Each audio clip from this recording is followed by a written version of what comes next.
உணர்வுகள் ஏவி பயங்கரமாக இருந்ததுங்க. அதாவது பார்த்தீங்கன்னா, ஃபஸ்ட்டு அப்பாவுக்கு ஒரு ஹைலைட் கொடுக்குறாங்க.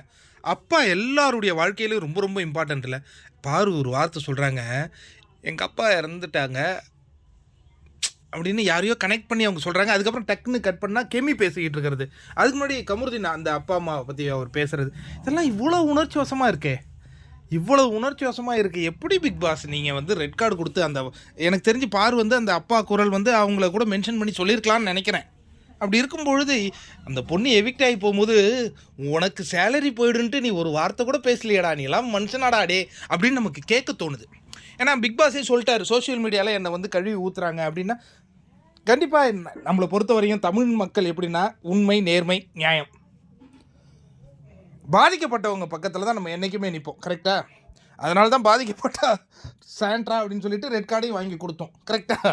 அதுக்கப்புறம் தான் தெரிஞ்சது அது ஒரு ஆக்டிங் அப்படின்ட்டு. அதுக்கப்புறம் யார் அப்படி நம்ம நிற்கிறவங்க அது மொத்தம் நம்ம தான் முட்டாள்களாக இருக்கும். பட்டு பிக் பாஸ்க்கு அந்த பொண்ணு சொல்லுது, எங்கள் அப்பா இல்லை, அந்த வழி எனக்கு தெரியும் அப்படிங்கும்பொழுது அந்த பொண்ணு வெளில போகும்போது, ஒரு ஆல் தி பெஸ்ட்டு பாரு அப்படின்னு நீங்கள் சொல்லியிருந்தா அன்றைக்கி என்ன உன்னுடைய சம்பளத்தை பிடிச்சிருவானா, இல்லை உன்னை வேலையை விட்டு எடுத்துருவானா?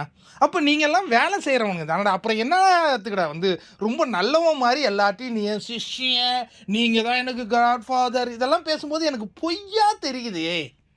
இப்போ நீங்கள் பிரதீப் ஆண்டனியை வந்து கன்ஃபெஷன் ரூம்லேருந்து அனுப்புனீங்க, அது தப்பு கிடையாது. அங்கே நீ பேச வேண்டிய அவசியமே கிடையாது. இங்கே வந்து நீ மெயின் டோர்லேருந்து அனுப்புகிற, ஒரு அனாதை மாதிரி நிற்க வச்சு அனுப்புனேன். அது எங்கள் மனசில் இன்னும் ஓடுதுப்பா, அது ஓடுது பிக் பாஸ். அதனால தான் உன்னை மன்னிக்க முடியல. அதுக்கப்புறம் இந்த அழுகிற வீடியோவில் நிறைய விஷயங்கள் நீங்கள் பார்த்தீங்கன்னா எல்லாமே அந்த வீட்டில் நடந்த நிகழ்வுகளாக இருந்தது. 2 பேருக்கு மட்டும்தான் வாழ்க்கையில் நடந்த நிகழ்வாக இருந்தது. ஒன்று கமருதீன், இன்னொன்று பார்வதி. கமருதீன் கூட 3 பேர் வந்து நின்னான். நம்ம செத்தா தூக்கிறதுக்கு 4 பேர் வரணும் அப்படின்னு நம்ம சொல்லுவோம்ல, அதுமாதிரி நம்ம வீட்டை விட்டு போகும்போது இந்த ஒருத்தம் கூட இல்லையாடா. அந்த வழி இன்றைக்கி பாரு ஸ்குவாடுக்கு பயங்கரமாக ஏற்பட்டிருக்குன்னு நினைக்கிறேன். ரியல் டைட்டில் வின்னர் பாருன்னு சொல்லிட்டு அவங்க பயங்கரமாக ட்ரெண்ட் பண்ணிகிட்ருக்காங்க. பட் இருந்தாலும் அந்த நம்ம வந்து ஜென்ரலாக தமிழ் பீப்புள்ஸ் எப்படின்னா அந்த உணர்வுபூர்வமாக நம்ம இருக்கிற ஆட்கள்.